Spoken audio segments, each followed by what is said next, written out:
La situation est forte. Jean-Luc Lavallée, Québec, évidemment, il se passe quelque chose là. Il y a une église catholique qui est à vendre parce qu'inoccupée, il n'y a plus de gens qui s'y rendent. Et là, c'est une autre communauté religieuse qui veut l'acheter, mais de source islamique.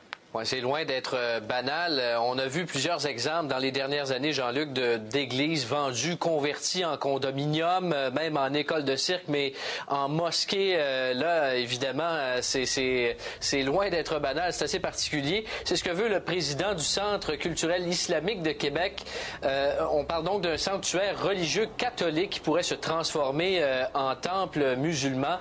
L'église Saint-Denis est située dans le secteur Sainte-Foy. Pour vous situer, c'est le voisin immédiat de l'ancien hôtel de ville de Sainte-Foy.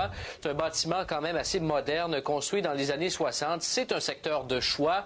Les musulmans ont fait 2 offres jusqu'ici. Une de 1 million de dollars en septembre dernier. Elle a été refusée.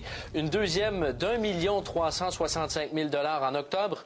Refusée, elle aussi, sans aucune explication.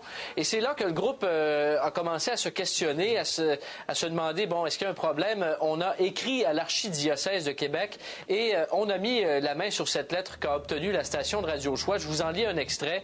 Le président du Centre culturel islamique dit « Nous aspirons à la liberté et l'égalité d'exercer notre religion au même titre que tout citoyen, citoyenne de Québec dans un endroit digne, respectable et représentatif de notre communauté. Notre choix donc a été porté sur votre Église qui correspond parfaitement à nos attentes. » C'est important de dire, Jean-Luc, qu'on a vérifié l'évaluation municipale et c'est 2 250 000 dollars, alors que l'offre la plus alléchante était de 1,3. Alors, il y a une bonne différence. Ça peut expliquer, disons, en partie, le refus catégorique d'offres d'achat. Oui, peut-être qu'il ne faut pas voir là-dedans de clivage interreligieux, mais bien des problèmes économiques.